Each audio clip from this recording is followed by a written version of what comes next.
Ok, pessoal, então vamos lá. Sejam bem-vindos. Meu nome é Daniel Vilela Runco de Souza, faixa preta de combate, e eu estou aqui para falar com vocês sobre as técnicas de força que a gente está implementando nas aulas de combate. São 3 tipos de exercício. A gente tem flexões, agachamentos e extensões de coluna. Em inglês, push-ups, pistols e backbends. Agachamento em inglês não é pistol, né? É squat. Mas a pistol é a meta, né? Que no caso é o agachamento com uma perna, a pistola. Todos eles vão ser demonstrados num vídeo próprio. Estou tendo a luxuosa ajuda do mestre Paulo. Agradeço demais a ele o grão-mestre Paulo, por me ajudar nessa edição e na preparação. Ele está sendo incremental nisso e também na implementação. Espero poder ajudar tudo quanto eu puder. Então esse vídeo é de explanação técnica. É isso que a gente está aqui para fazer. Alguns pontos gerais que têm que ser colocados. Todos esses exercícios têm um objetivo muito simples: introduzir o esforço de forma inteligente para fortalecer cada combatente. E cada combatente é diferente do outro em alguns sentidos e igual em outros, né? Todos à base de carbono, todos compostos por ossos, ligamentos, tendões, músculos, vísceras, pele e diversas outras estruturas, mas todas elas essencialmente as mesmas. Então tem coisas que são iguais para todos. Eu vou falar aqui principalmente aquilo que você precisa saber para pensar e executar direito cada uma técnica para você, ok? Então alguns pontos gerais. Primeiramente, saber a técnica. Então, flexões, agachamentos e extensões de coluna são progressões que a gente fez para cada um, tá? Tem 10 pontos para cada um, em que você chega num objetivo final de técnica. No caso da flexão, é uma técnica de flexão com um braço e uma perna. No caso do agachamento, é o agachamento com uma perna, também chamado de pistola. No caso da flexão, a gente chama de flexão em 2 apoios, uma mão e uma perna. E no caso da extensão de coluna, é a extensão de coluna ida e volta, que é estar de pé, entrar numa ponte, colocando as mãos no chão e voltar a ficar de pé.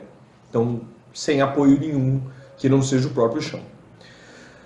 Tudo isso tem níveis de dificuldade. Os primeiros exercícios são os mais simples que qualquer um em tese conseguirá fazer. Com certeza qualquer um que esteja procurando se proteger, né, e esteja fisicamente ok, vai conseguir fazer os primeiros 2 ou 3 níveis tranquilamente. Lá pelo 4º, 5º nível a gente começa a encontrar a maioria das limitações de quem está chegando agora para pensar em treinamento físico ou quem nunca fez treinamento calistênico, né, com o peso do próprio corpo. Mas você tem que saber qual é o nível que você está.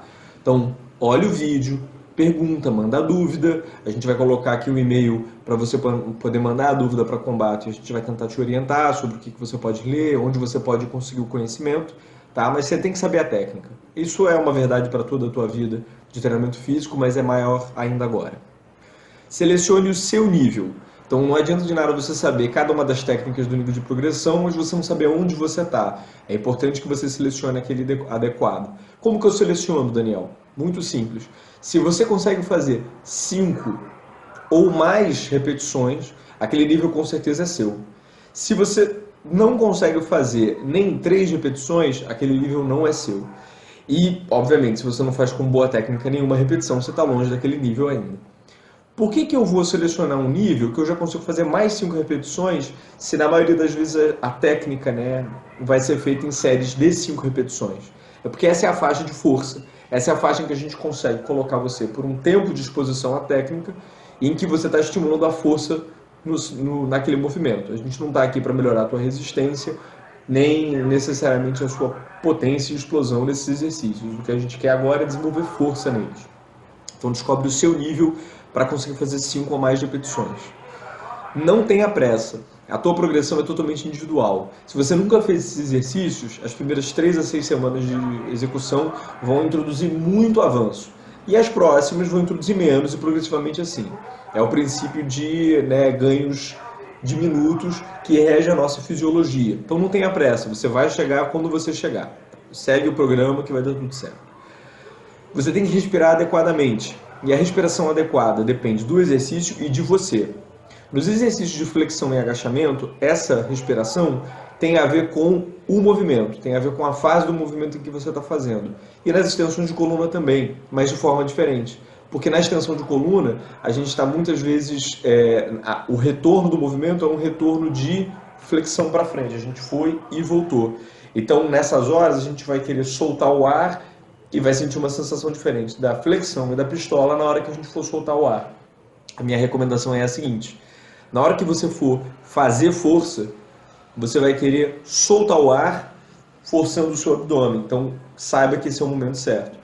Mas e o que pode depender de você nesse sentido? Bem, se você tiver problema de hipertensão ou qualquer restrição médica a fazer respiração forçada, você tem que saber. Porque aí, quem sabe, a sua técnica de respiração é diferente, você vai ter que perguntar para o seu médico sobre isso. Tá? Se você tem liberação para fazer exercícios de força, né, mais desgastantes, definitivamente você deve estar disponível para esse exercício de respiração. Mas tenha certeza, problemas cardíacos, problemas de pressão, né, todo problema cardiovascular ou até mesmo questões similares podem influenciar. Então você tem que saber disso. E liberação médica, como eu acabei de dizer. Então não entra em nenhum programa de exercício se você não tem certeza que o seu médico te liberaria para isso, seja ele quem for, um cardiologista, um clínico geral, um endocrinologista. É bom que você saiba. Falando das flexões especificamente. Primeira coisa na flexão que você tem que saber é que a flexão também muitas vezes é chamada de flexão de braço, mas a gente está fazendo aqui um movimento mais composto. Então a gente não vai se limitar a dizer que é de braço. É de fato o cotovelo e o ombro que vão flexionar. O cotovelo vai flexionar, o ombro vai estender, esse é um movimento de extensão de ombro, certo? E flexão de braço. O seu punho também vai ter extensão. E você vai ver que outras partes do seu corpo também vão mudar um bocado de ângulo. Mas você tem que encaixar o seu ombro atrás. Seu ombro não pode ficar jogado lá na frente, assim, de lado, né? Eu tenho que encaixar o meu ombro, puxar ele para trás.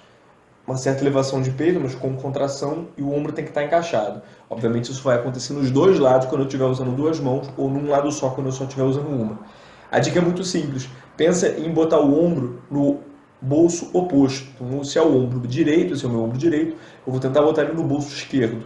Então eu vou fazer força para baixo e para trás.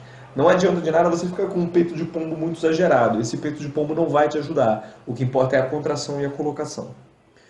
Glúteos, pernas e abdômen tem que estar contraídos durante a flexão. Então, tensiona tudo. Como é que você tensiona? Fazendo força. Basicamente fazendo força de contração. Imagina que você vai levar uma pancada naquele local e tenta gerar tensão. Lembra que tensão irradia.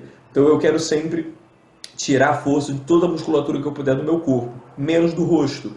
Porque no rosto o nosso cérebro pega uma dica diferente, aí não vale muito. Expire ao empurrar. É bom sempre dizer, né? A questão da respiração. Eu vou soltar o ar. Eu vou inspirar antes do exercício começar, entrar e estender. Então essa é a respiração que eu quero. Aquela em que, ao expirar, o meu abdômen fica até mais tenso durante o respirar contra os meus dentes, né? E a minha língua e assim melhora. Então, expirar ao empurrar. E primeiro você quer ganhar amplitude, depois você quer fazer várias repetições. Então vamos dizer que você já consegue, num nível 3 de flexão, fazer um movimento completo em amplitude com mais de 5 repetições. Você está a fim de experimentar um pouco mais da repetição do próximo nível. Só que aí você faz, eu consigo fazer 5 repetições ou 3, mas numa amplitude menor do que a orientada. Não é problema. Se você descobriu que você consegue fazer não meias flexões, mas 1/4 de flexão para 5 repetições, vai fazendo esses quartos de flexão e vai aumentando a amplitude até chegar a meia flexão. Como que você vai fazendo isso? Mantendo tensão, encaixando o ombro, expirando ao empurrar. Quando você chegar lá, aí você pode aumentar as repetições mais uma vez, indo de novo até 5. Muito provavelmente quem consegue fazer 5 repetições com 1/4, faz 2 ou 3 com meia flexão. Então a amplitude tem que ser ganha antes das repetições, porque ela é mais importante do que o volume de treino. Sobre os agachamentos. Dica número 1, calcanhar sempre no chão, senão o agachamento muda de foco, tá? Número 2, ombro e abdômen duros. Então, se na flexão a gente mantinha pernas e centro do corpo duro, porque a flexão é sobre a parte superior do corpo, agora eu vou orientar para os seus ombros e aí as suas costas e o seu abdômen ficarem duros, já que o agachamento é sobre a parte inferior do corpo. Pé descalço ou solado fino. Você quer sentir o chão, ou diretamente nas suas solas, ou com o mínimo de amortecimento possível, porque senão fica meio que um colchãozinho e você vai sambar em cima. E, de novo, bastante amplitude, para depois adicionar a repetição. Então é melhor você fazer só uma repetição em boa amplitude do que muitas repetições em necessariamente uma amplitude ruim. Vai buscando uma amplitude em que a técnica se mantém para depois ao adicionar o número de repetições, tá? Extensões de coluna.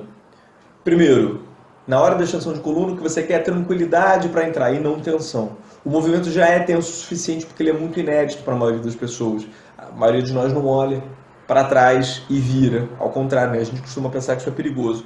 Não é verdade, não é, mas tem que ser feito com cuidado. Então você tem que ir com tranquilidade, sentir onde é confortável, sentir até onde você vai com confiança e depois você vai adicionando tensão a isso. Então, primeiro vai para uma área em que você se sinta confortável e depois vai para um nível de dificuldade em que você tem que fazer força para alcançar as coisas, em que você sinta tensão, para você ir se acostumando. Segundo, progressão lenta. Na extensão de coluna a progressão é mais lenta ainda, porque é um movimento muito inédito. Às vezes, como eu falei, vai ser muito rápido para uma pessoa nas 3 primeiras semanas progredir, mas rapidamente ela vai começar a desacelerar na progressão, porque ela vai ter que se conhecer e ir devagar. Não tem pressa. Terceiro, garanta o seu apoio.